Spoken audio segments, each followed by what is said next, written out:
A bioconstrução engloba diversas técnicas de arquitetura, algumas com centenas de anos de história, tendo como característica a preferência por materiais locais, como a terra, diminuindo assim gastos com fabricação e transporte, e construindo habitações com custo reduzido e com excelente conforto térmico. São geralmente técnicas simples, que qualquer pessoa é capaz de fazer. Elas incluem grande dose de criatividade, vontade pessoal do responsável pela obra e o uso de soluções ecológicas, adaptadas a cada caso. Que tal saber mais sobre bioconstrução? O Ecoideias começa agora!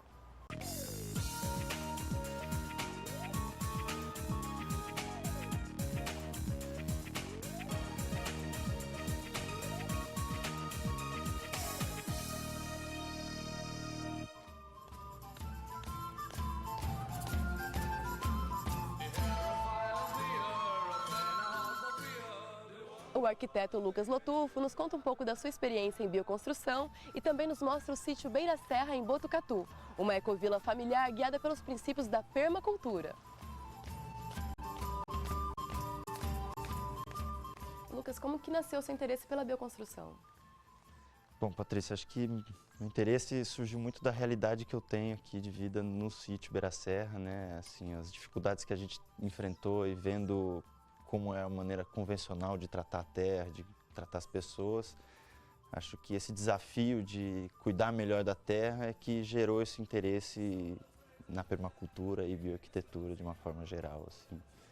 A vontade de transformar o mundo, de deixar o mundo cada vez melhor. E Lucas, como que você vê a relação das construções com a relação que a gente constrói com o outro? Eu acho que isso está diretamente influenciando a nossa vida diária, né? Assim, as construções, elas ajudam a gente a se relacionar um com o outro, mas mais do que isso, eu entendo que as construções têm uma relação direta com os recursos que a gente utiliza no nosso dia a dia, né? E que a gente muitas vezes não reconhece isso, mas a própria nossa energia elétrica, nossa água, todos os recursos que a gente usa, tanto para construir como depois, né? Essa infraestrutura, ela influencia diretamente na nossa vida, né? E como a gente se relaciona também com o meio ambiente, não só com as pessoas.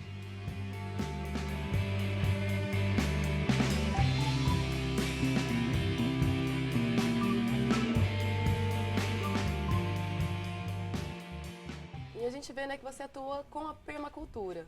E como que a permacultura vê a bioconstrução? Então, a permacultura, ela é baseada em princípios éticos, né? Que a gente fala que é cuidar das pessoas, de uma forma geral, cuidar do planeta e compartilhar os excedentes, né? Por que isso? Porque a gente entende que para construir um mundo melhor, a gente precisa cuidar do planeta. Mas não dá para a gente simplesmente cuidar do planeta se a gente não cuidar das pessoas também, né? Então, e também a gente não consegue cuidar das pessoas nem cuidar dos planetas se a gente não compartilhar os recursos que a gente tem disponíveis para todos, né? Então eu acho que esses princípios éticos, eu gosto da palavra cuidar, porque ela referencia também ao amor. Eu acho que a gente tem que ter amor nas nossas relações, no nosso jeito de tratar a terra, no nosso jeito de tratar as pessoas. E essa relação de amor, de cuidar da terra e cuidar das pessoas, tem uma relação direta com as construções, com a nossa infraestrutura, né?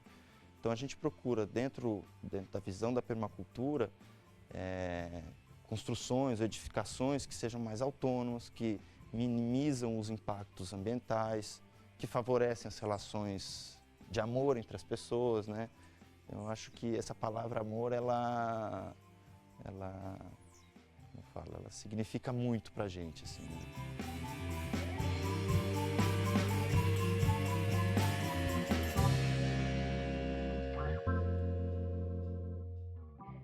E nós aqui nesse espaço que nós estamos, né, que é a propriedade da sua família, o sítio Beira Serra, a gente nota que tem diferentes bioconstruções, né?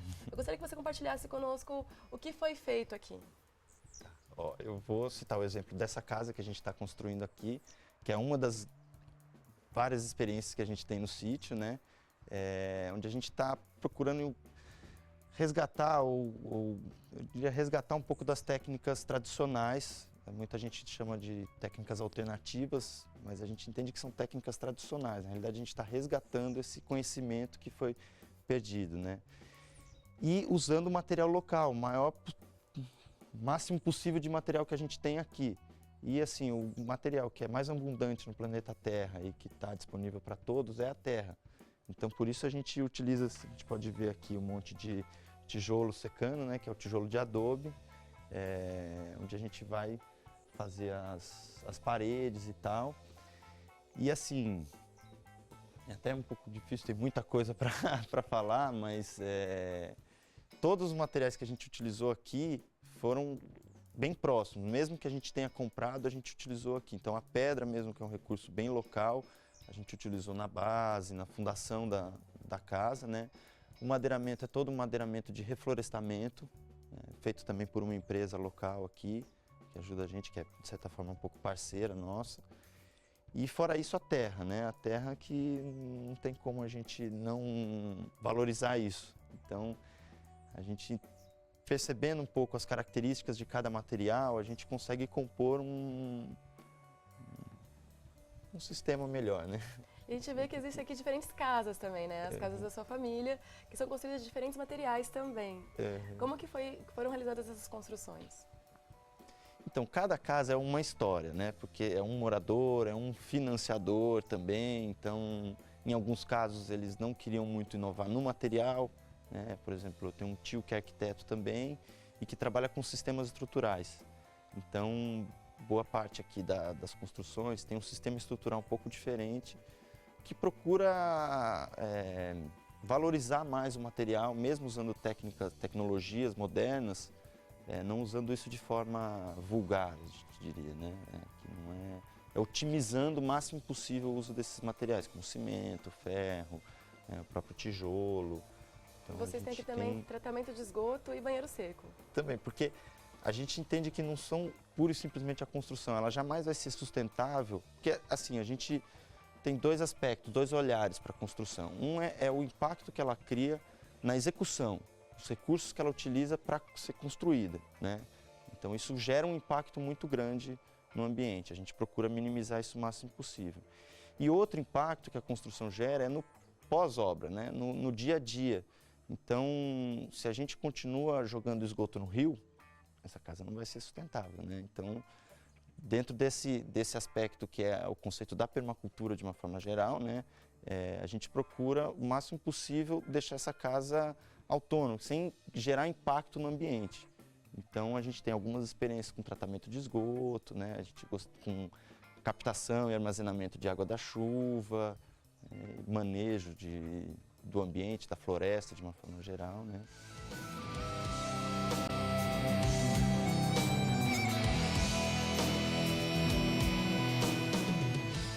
Depois do intervalo, conversaremos com pesquisadores da Unesp que apontam soluções sustentáveis na hora de construir.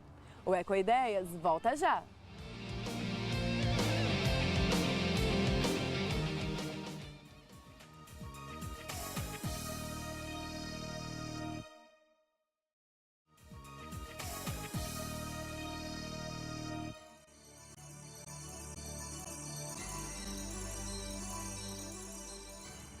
O professor Obed atua na área da construção civil e nos explica a importância de dispensar o uso da terra nas edificações.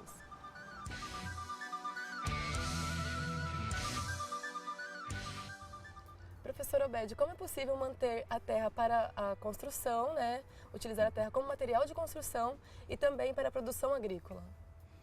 Bem, Patrícia, os dois usos não são incompatíveis. Eu diria que até são bem harmônicos, funcionam de maneira bem harmônica, porque a forma de uso da terra para essas duas situações é bem diferente.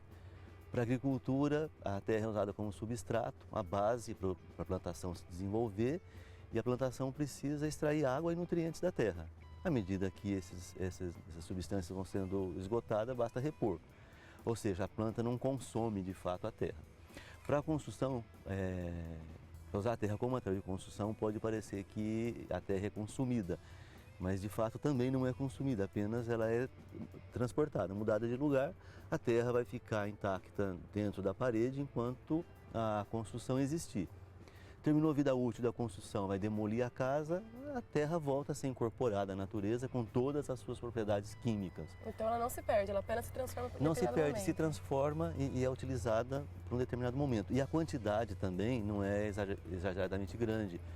porque as técnicas de construção com terra pressupõem produção em pequena escala, autoprodução, autoconstrução.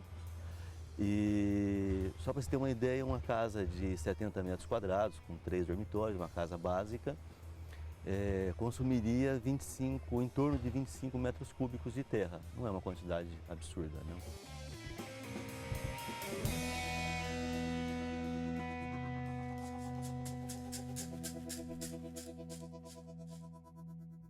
E um material muito popular, quando a gente fala em construção natural, né, é o adobe. Como que é produzido o adobe, como ele é aplicado nas construções? Assim, o adobe é uma das técnicas de uso da terra como material de construção. As técnicas são muitas, varia de país para país, existe no mundo todo. É um dos primeiros, o adobe é um dos primeiros materiais de construção manufaturados pelo homem. E é muito simples produzir o adobe, mas não é com qualquer tipo de terra. Então, a terra adequada para produzir adobe precisa ter em torno de 30% de argila na composição. A terra de Bauru, por exemplo, não é indicada para adobe porque é muita areia, muito arenosa. Então é simples, a terra livre de matéria orgânica em decomposição, então de folha podre, de raiz podre, a terra um pouco mais limpa, não essa superficial, misturada com água, homogeneizada para formar um barro plástico, de tal forma que eu consiga colocar dentro de uma forma e desmoldar logo em seguida. A partir daí ele é deixado para secar à meia sombra, como a gente está aqui, não exposto ao sol direto. A partir do momento que ele perde o excesso de umidade, fica um pouco mais firme, daí já pode deixar secar ao sol e depois utilizar. E a utilização é assentado como uma alvenaria convencional de tijolos cerâmicos, que é o mesmo material. O tijolo cerâmico é basicamente o mesmo material, só que passou pelo processo de queima, então promoveu uma alteração não só física, mas química do material.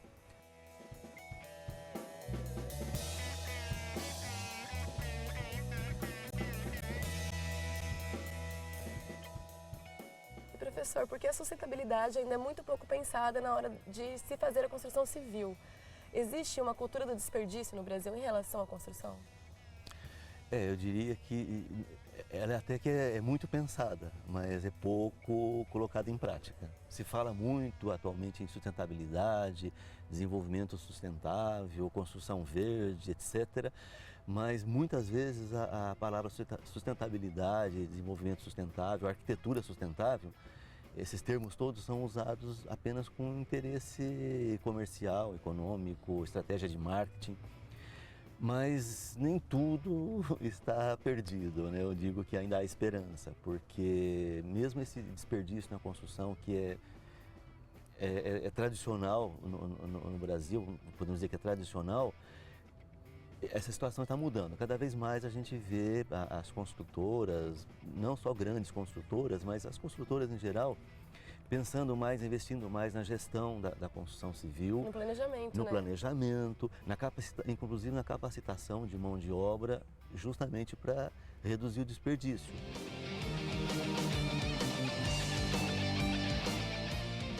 O professor João realiza pesquisas com iluminação e nos aponta maneiras de aproveitar a luz natural e também economizar energia.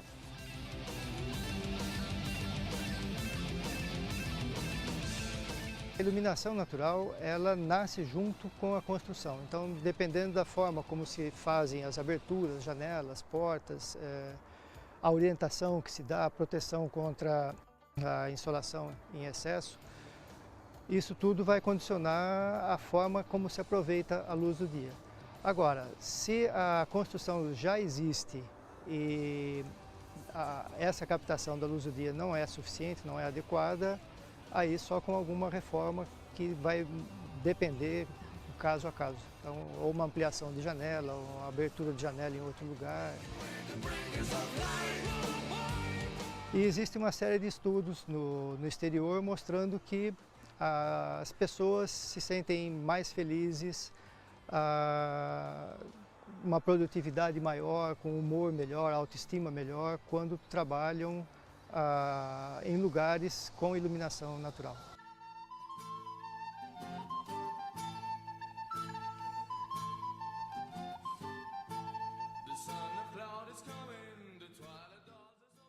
Como a arquitetura pode ajudar, a preservar o meio ambiente através da iluminação e também a melhorar a qualidade de vida das pessoas? no tocante à iluminação nesse aspecto, ou seja, tentar maximizar, né, o aproveitamento da luz do dia, né, tornando o ambiente ao mesmo tempo agradável, né, e sem a necessidade do uso de iluminação elétrica. E isso tem muito peso em ambientes corporativos, ambientes empresariais, né? Então, o fato de você trabalhar na sua sala sem a necessidade de iluminação elétrica, num contexto geral, significa uma grande redução do consumo de energia, além daqueles benefícios que eu falei no início para a própria pessoa.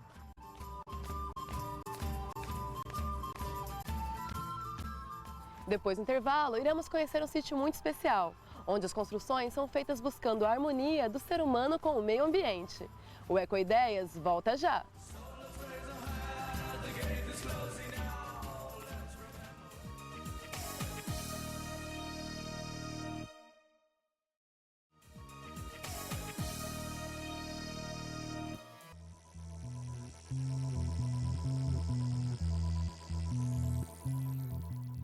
O educador social Djalma Neri, da organização Veracidade, em São Carlos, compartilha conosco um pouco da sua experiência em bioconstrução.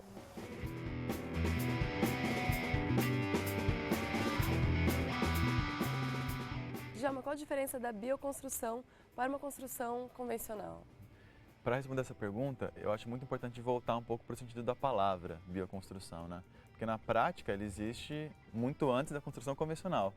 Agora, por que o conceito de bioconstrução nasceu, né? Por que veio essa palavra bio junto com construção? Ela vem para se opor a uma ideia de uma construção que não está viva, né? Bioconstrução, a construção viva, né? Se existe uma construção viva, existe uma construção morta. Então, a diferença da bioconstrução, né, é que ela, primeiro, tem uma relação orgânica com a natureza, ela está baseada em materiais que se integram de maneira cíclica à natureza. Então, uma bioconstrução, por exemplo, esse banheiro seco, a gente desmontar ele, pode colocar na terra e vai para a composteira, né? Porque está feito de barro, está feito de bambu, materiais que vão se degradar e vão virar terra novamente. Ele foi pensado a partir do contexto, então ele está posicionado para pensar a luz, a ventilação. Ele foi feito num formato de mutirão, isso também é muito interessante, né? Que é uma construção que não só o conteúdo, mas a forma como ela é feita também influencia no fato dela ser ou não uma bioconstrução, né? E uma outra coisa muito interessante também que diferencia a bioconstrução da não bioconstrução é um fato bem básico. O que toda coisa viva faz? Respira. Uma casa viva, ela respira, né? Então os materiais que a gente usa para uma bioconstrução fazem com que a parede tenha uma troca com o ambiente externo, de maneira com que ela respire e mantenha uma umidade interior interessante, saudável, para as pessoas que vivem nela, né?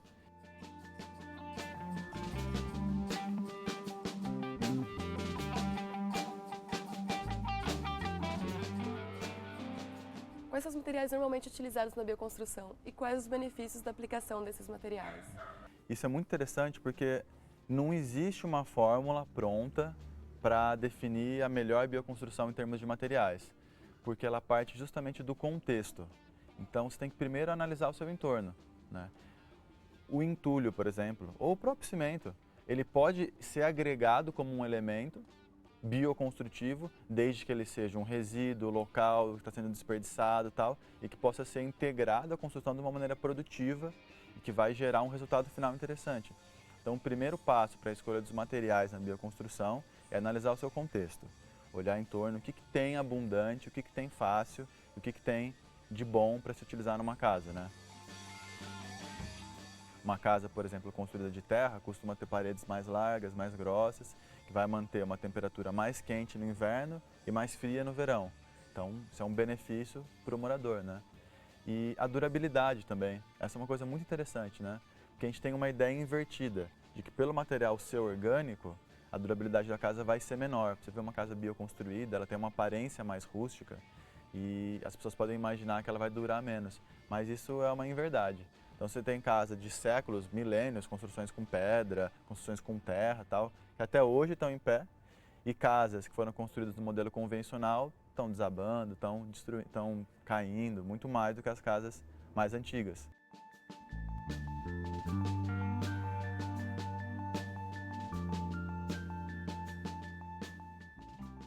nós estamos aqui no espaço onde vocês vivem, né, e convivem, e que há algumas adaptações sustentáveis, algumas bioconstruções aqui. Eu gostaria que você contasse mais sobre essas experiências. Bom, quando a gente inaugurou o espaço, a primeira atividade que a gente chamou aqui foi a construção de um banheiro seco, né? Tanto pelo uso do banheiro seco, né? Ele é muito importante, tal, dentro da filosofia da permacultura, da filosofia de vida e tal, como a técnica que a gente usou para construir esse banheiro seco, né? Primeiro, ele foi feito de maneira voluntária, né? Praticamente a custo zero. Os materiais todos foram materiais, ou 90% dos materiais foram materiais encontrados ou doados, né? Como a terra, madeiras que estavam sendo jogadas fora. A gente comprou aqui as telhas, que são telhas recicláveis também, né? Uma telha de Tetra Pak reciclada, para construir esse módulo dessa casinha pequena aqui, né? Que tem 5 metros quadrados aqui, mas que já é uma representação muito interessante do que você pode fazer com poucos recursos, ou seja, com recursos que estão à mão, recursos baratos, com recursos locais, e que vai ter uma utilidade muito grande, né? E fora daqui a gente também já construiu com outras técnicas, super adobe, que é a técnica que usa sacos de ráfia, aqueles sacos de plástico trançado e tal, que o pessoal usa para construir bancos, paredes e tal.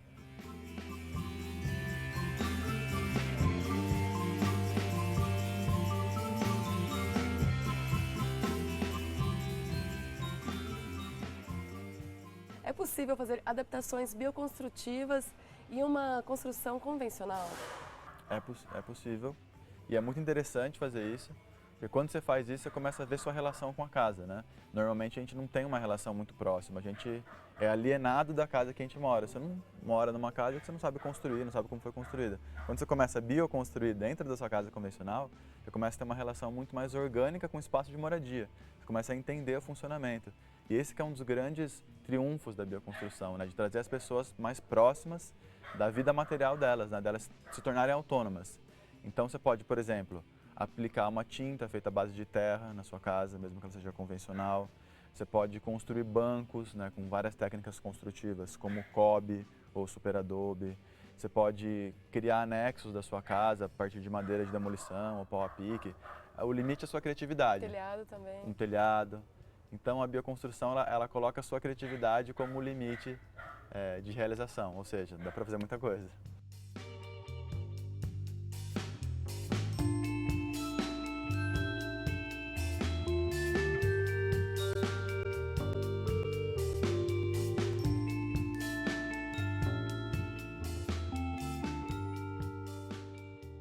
E agora quem nos dá uma dica bem interessante de tinta ecológica é o Djalma. Vamos conferir? Então eu vou mostrar aqui para vocês agora, estou com os ingredientes prontos. Terra peneirada do quintal, água e cola. No caso é goma arábica, pode ser cola branca, é a cola mais barata que tem aqui. É a goma arábica, a gente vai usar ela, bem simples. Então primeiro a gente vai pegar um pouco de terra e colocar aqui, né, terra peneirada.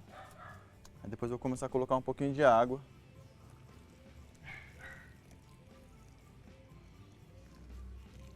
Para fazer essa mistura. Mais um pouquinho. Mexer um pouco, né? E para fixar esse pigmento, eu vou colocar a cola. Vou colocar um pouquinho de cola aqui também.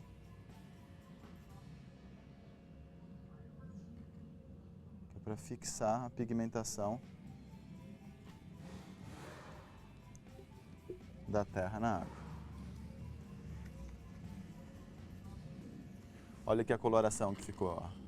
Ela poderia ficar mais vermelha, mais preta, tudo depende da terra que você usa.